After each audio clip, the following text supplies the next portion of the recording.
Selamat malam pemirsa, sebuah mobil bak terbuka ludes terbakar di ruas jalan tol Lingkar Luar Kembangan, Jakarta. Tidak ada korban jiwa dan luka dalam peristiwa ini. Bersama saya, Arlista Hadi, inilah Ainus Malam selengkapnya untuk Anda.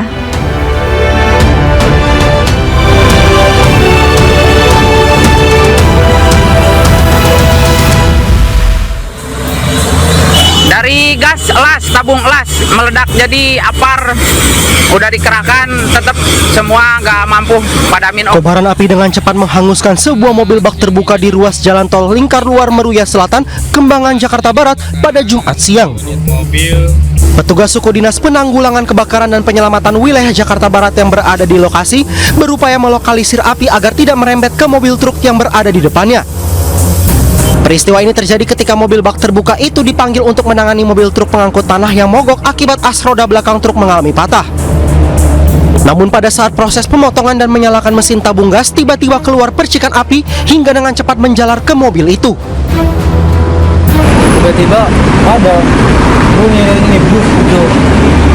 Udah pas aku kemarin, itu api langsung nyebar gitu. Udah tinggalin aja. Oh, dari tabung gas ini, ya. Tabung gas mesin las ini. Iya.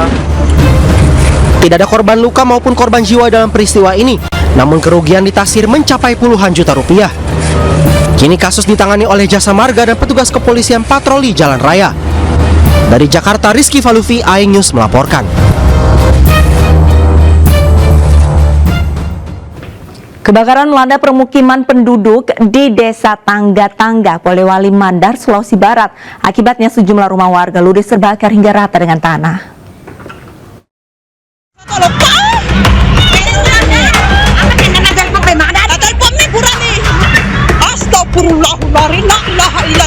Beginilah detik-detik kebakaran hebat yang terjadi di permukiman padat penduduk di Desa Tangga-Tangga, Kecamatan Tinambung, Polewali Mandar, Sulawesi Barat, Jumat siang.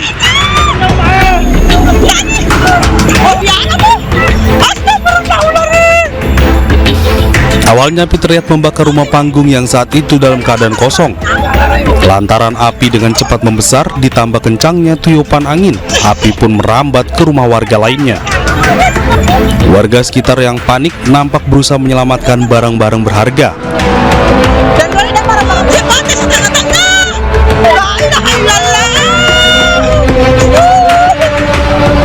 7 unit armada pemadam kebakaran dikerahkan ke lokasi guna memadamkan api. 8 rumah warga terbakar dalam peristiwa ini, di mana 6 rumah rusak parah hingga rata dengan tanah, sementara 2 rumah lain rusak sedang. Kalau total rumah Pak ada 8, 6 rusak berat dan 2 rusak sedang. Rumah panggung sifatnya rumah kayu, jadi api mudah terbakar, apalagi ditambah tiupan angin kencang, sehingga kami dari petugas pemadam kebakaran sulit untuk memadamkan. Hingga kini belum diketahui pasti penyebab kebakaran. Akibat peristiwa tersebut, 8 kepala keluarga kehilangan tempat tinggal, sementara kerugian ditaksir mencapai ratusan juta rupiah. Dari Polewali Mandar, Sulawesi Barat, Huzair Zainal, iNews melaporkan. Banjir bandang melanda Kecamatan Botu Pinge, Kabupaten Bone Bolango, Gorontalo. Hujan deras yang mengguyur wilayah tersebut sejak Rabu kemarin menyebabkan sungai meluap dan menerjang puluhan rumah warga.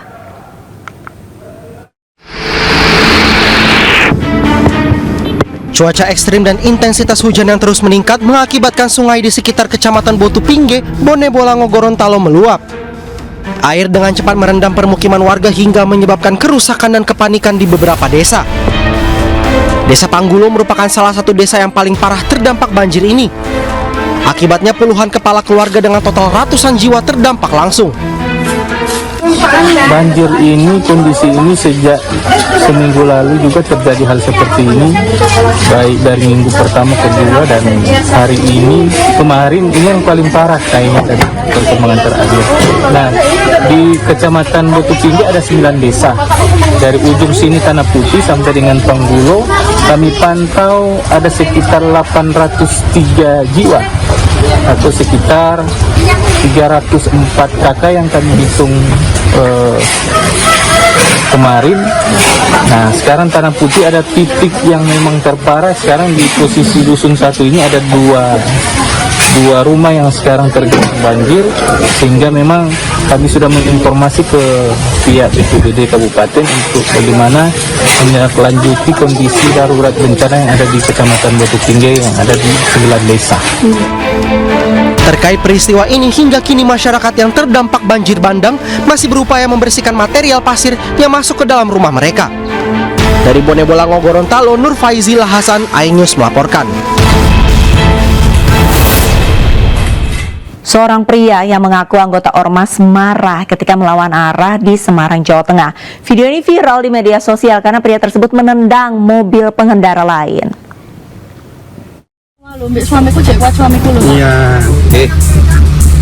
Ini Ketua PP Kabupaten Semarang ya. Video perselisihan antara 2 pengendara mobil ini ramai di media sosial.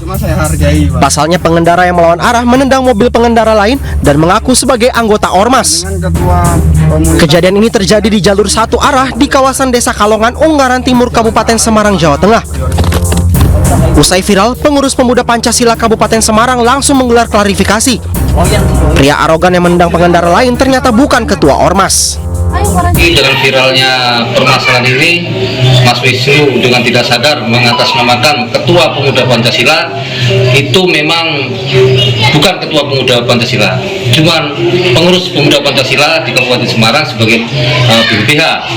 Dan saya sangat menyayangkan, ini adalah untuk evaluasi kita sebagai pengurus Pemuda Pancasila. Jangan sampai ada terjadi permasalahan seperti ini. Dan saya untuk Mas Michael dan istri sekali lagi mohon maaf yang sebesar-besarnya bila mana ada kesalahan yang disengaja ataupun yang tidak sengaja. Kami sekeluarga besar Pemuda Pancasila meminta maaf yang sebesar-besarnya. Dari musyawarah warga, kita memang membuat rekayasa lalu lintas bahwa ada satu jalan yang kita bikin satu arah dan dipasang juga rambu-rambu. Harapan kami dengan peristiwa ini ya mungkin nanti pihak yang terkait bisa menjadi perhatian agar upaya-upaya pembenahan jalan dan infrastruktur yang ada di Desa Kalongan ini jadi lebih baik lagi. Setelah dimediasi oleh kepala desa setempat, kedua belah pihak sepakat berdamai dan tidak melanjutkan kasus ke polisi. Dari Kabupaten Semarang, Jawa Tengah, Luri Salulu, iNews melaporkan.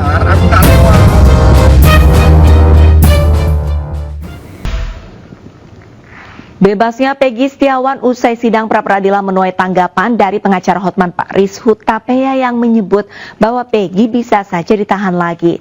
Polisi bisa kembali menjerat Peggy jika seandainya ada bukti baru. Peggy bebas, tapi bebasnya itu bebas perkara pra-peradilan. Artinya belum bebas dari pokok perkara. Perkara pra-peradilan itu hanya soal teknis prosedural.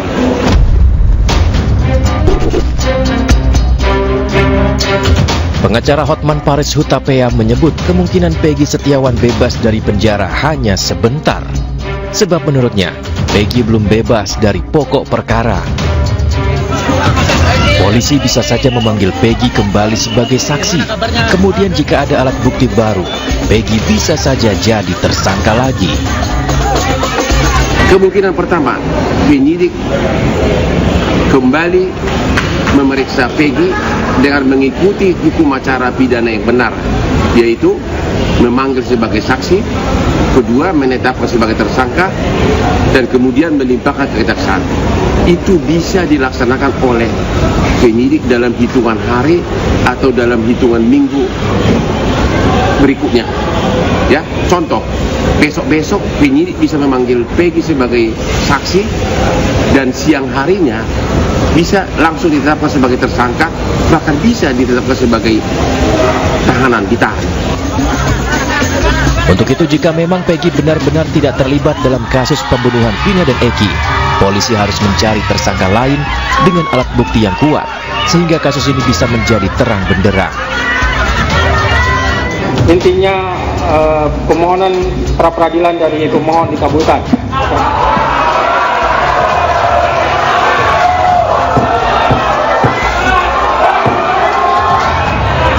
Selesai dan sidang dinyatakan ditutup. Sebelumnya, Hakim Tunggal Pengadilan Negeri Bandung Eman Sulaiman mengabulkan pra-peradilan Peggy Setiawan untuk seluruhnya. Penangkapan dan penetapan tersangka Peggy oleh Polda Jawa Barat dinilai tidak sah.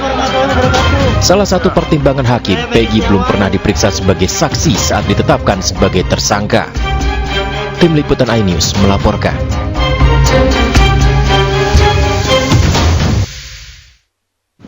Usai bebas, Peggy Setiawan dianggap bisa kembali menjadi tersangka. Usai sidang pra-peradilan menuai pro dan kontra. Selain Hotman Paris, praktisi hukum Fredrik Yunadi bersama rekan kami, Davi Pratama dan Tony RM, selaku pengacara Peggy Setiawan. Menurut Fredrik, Peggy bisa saja menjadi tersangka kembali dan berikut kutipan dialognya. Peradilan itu kan hanya diperiksa formil.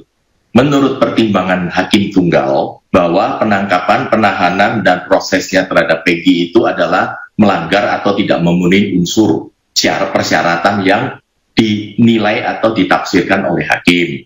Namun dalam hal ini yang diputuskan itu kan hanya formilnya, materi pokok perkaranya kan belum disentuh, belum sampai di sana. Nah, sesuai dengan pada Peraturan Mahkamah Agung nomor 4 tahun 2016 pasal 3 itu sudah sangat jelas dinyatakan pasal 2 ayat 3 putusan pra-peradilan yang mengabulkan permohonan tentang tidak sahnya penetapan tersangka tidak menggugurkan kewenangan penyidik untuk menetapkan yang bersangkutan sebagai tersangka lagi setelah memenuhi paling sedikit 2 alat bukti baru yang sah. Kami di putusan pra-peradilan nomor 10 ya, atas nama tersangka Peggy Setiawan ini, ya pemohon Peggy Setiawan, penasihat hukumnya. Jadi jelas selain penetapan tersangka itu dinyatakan tidak sah, batal demi hukum, ya, juga ada poin 5. Ya, poin 5 ini ya menyatakan tidak sah segala keputusan atau penetapan yang dikeluarkan lebih lanjut oleh termohon, penyidik ya, termohon itu, yang berkenaan dengan penetapan tersangka atas diri pemohon oleh termohon. Artinya, dari amar putusan ini ya sudah terkunci ya. Jadi, apabila penyidik melakukan penyidikan lagi dan menetapkan tersangka kepada Peggy Setiawan, ini tidak bisa karena ini sudah terkunci dengan amar ini ya. Nah, jadi penetapan tersangka terhadap Peggy Setiawan. Kalau kemudian kasus Pina Eki itu dilanjut, ya memang bisa. Karena memang ada korban dan penyidik Polda Jawa Barat menyatakan ada DPO saat itu. Nah, jadi tetapi kalau kemudian mentersangkakan Peggy Setiawan lagi, klien kami, tidak bisa karena sudah terkunci. Keluarga wartawan yang rumahnya dibakar di Karo, Sumatera Utara melapor ke Markas Pusat Pos Militer Angkatan Darat atau Puspomat. Pihak keluarga menduga ada oknum anggota TNI yang terlibat.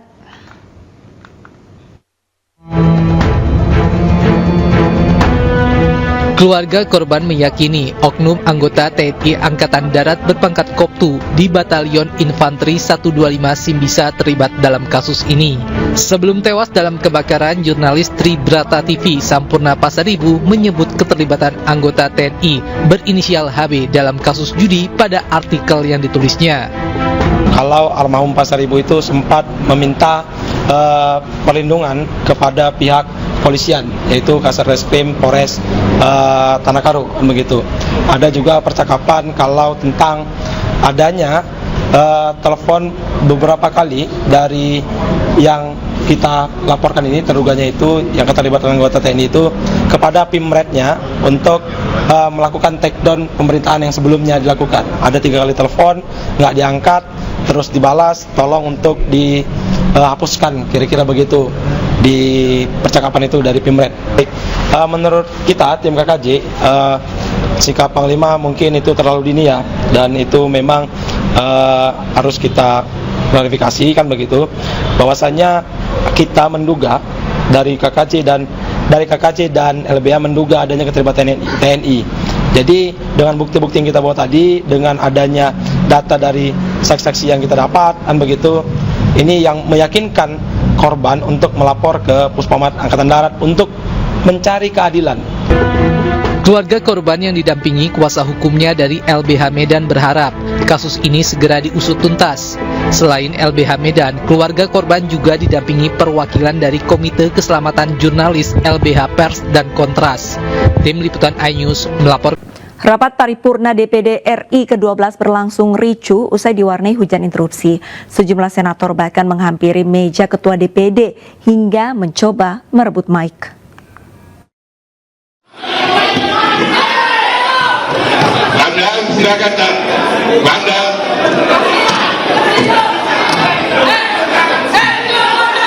Amankan, aman.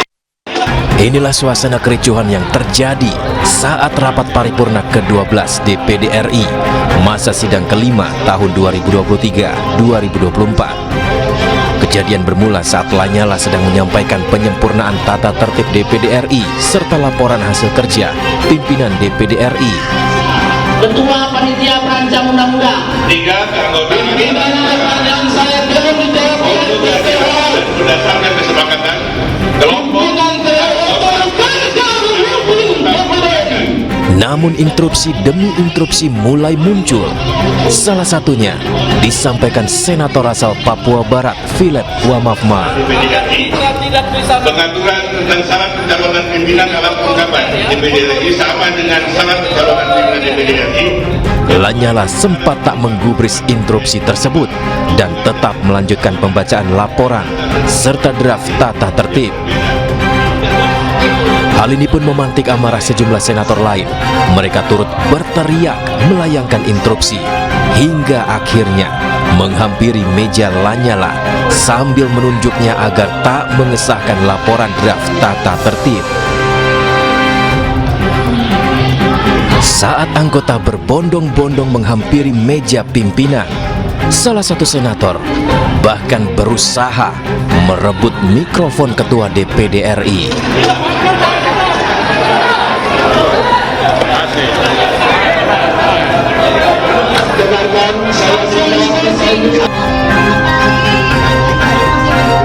Sejumlah petugas pengamanan pun kemudian membentuk barikade agar kericuhan tak semakin menjadi. Yang saya beri mudah-mudah. Kalau saya skor tempat duduk dulu. Skor. Saya minta kembali ke tempat duduk. Skor.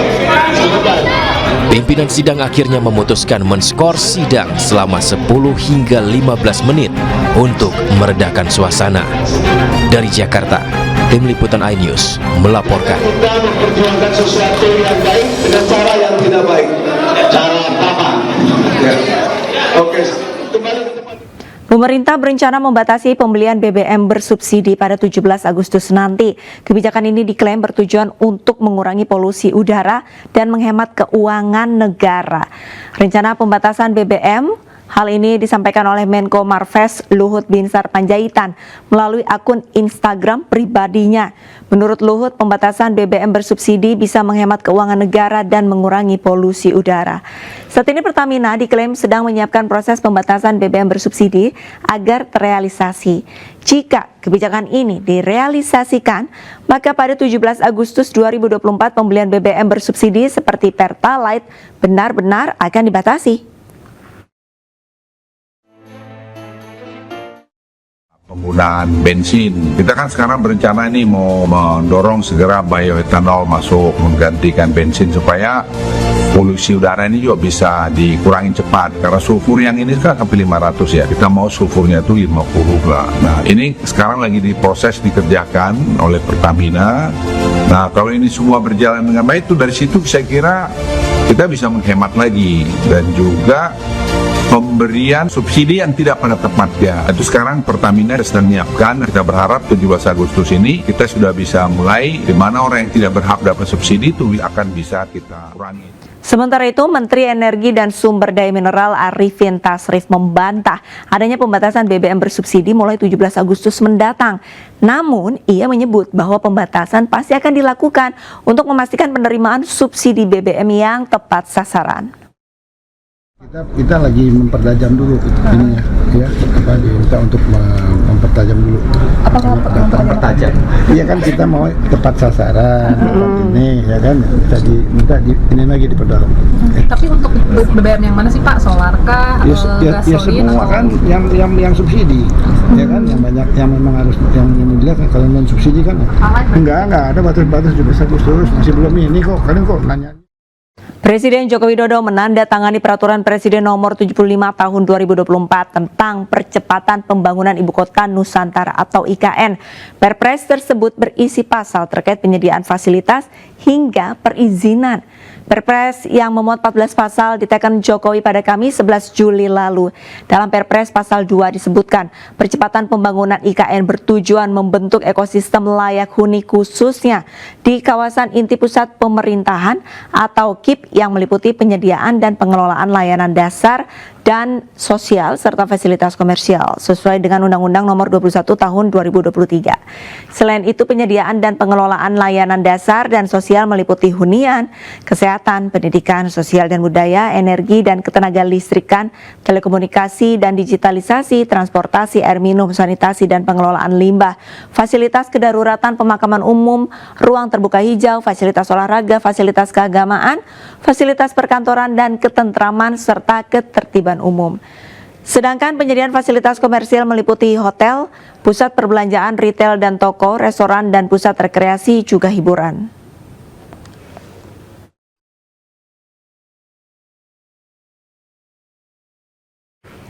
Wamen Parekraf Angela Tanusudibio membuka Forum Koordinasi Industri Pariwisata 2024. Forum koordinasi ini digelar untuk meningkatkan sinergitas untuk kemajuan pariwisata Indonesia.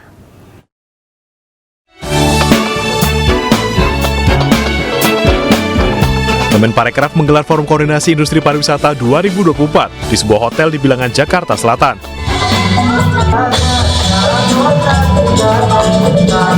Forum ini digelar untuk membentuk sinergi antara pemangku kepentingan untuk memajukan industri pariwisata Indonesia ke depan.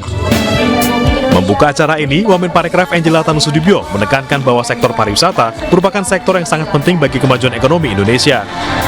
Angela juga menyebutkan sektor pariwisata Indonesia memiliki potensi yang luar biasa dan memiliki multiplier efek bagi masyarakat luas. Kita mengingatkan kembali bahwa pariwisata kita ini adalah penting banget untuk perekonomian Indonesia. Sebelum pandemi saja penyumbang devisa kedua terbesar setelah CPO. Dan istimewanya bahwa pariwisata itu adalah sebuah sektor yang trickle down efeknya benar-benar kerasa ke masyarakat. Pariwisata adalah sebuah sektor yang padat karya. Pariwisata adalah sebuah sektor bukan seperti SDA, tetapi kalau betul-betul dijaga, ini bisa diwariskan dari generasi ke generasi. Dengan tema membangun sinergitas industri pariwisata untuk meningkatkan daya saing, forum ini menggelar 2 sesi diskusi yang akan membahas sejumlah isu, termasuk ketenagakerjaan, keselamatan, hingga strategi pemasaran pariwisata di kancah global. Industri pariwisata dan juga kepariwisataan Indonesia ini tidak lepas dari dukungan dari kementerian-kementerian terkait.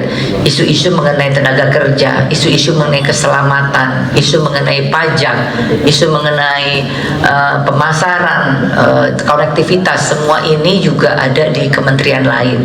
Dan kementerian kami dari Kementerian Pariwisata tentunya ingin mendukung agar industri yang ada ini bisa tumbuh, berdaya saing dan berkelanjutan. Digelar untuk pertama kalinya, forum ini diharapkan dapat menjadi gerbang kemajuan pariwisata yang inklusif dan berkelanjutan. Dari Jakarta, Bayu Pradana, Muhammad Faisal, iNews melaporkan.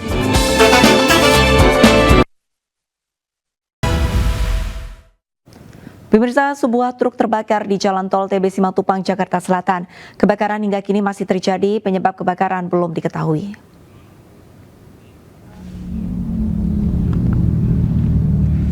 Truk berjenis swing box ini terbakar tepatnya di Tol TB Simatupang sekitar pukul 22 malam. Semua muatan truk terbakar, hingga kini kebakaran masih terjadi. Belum diketahui secara pasti penyebab kebakaran dan belum juga diketahui apakah ada korban jiwa mengenai truk yang terbakar tersebut. Akibat kebakaran, ruas tol di TB Simatupang mengalami kemacetan yang cukup panjang.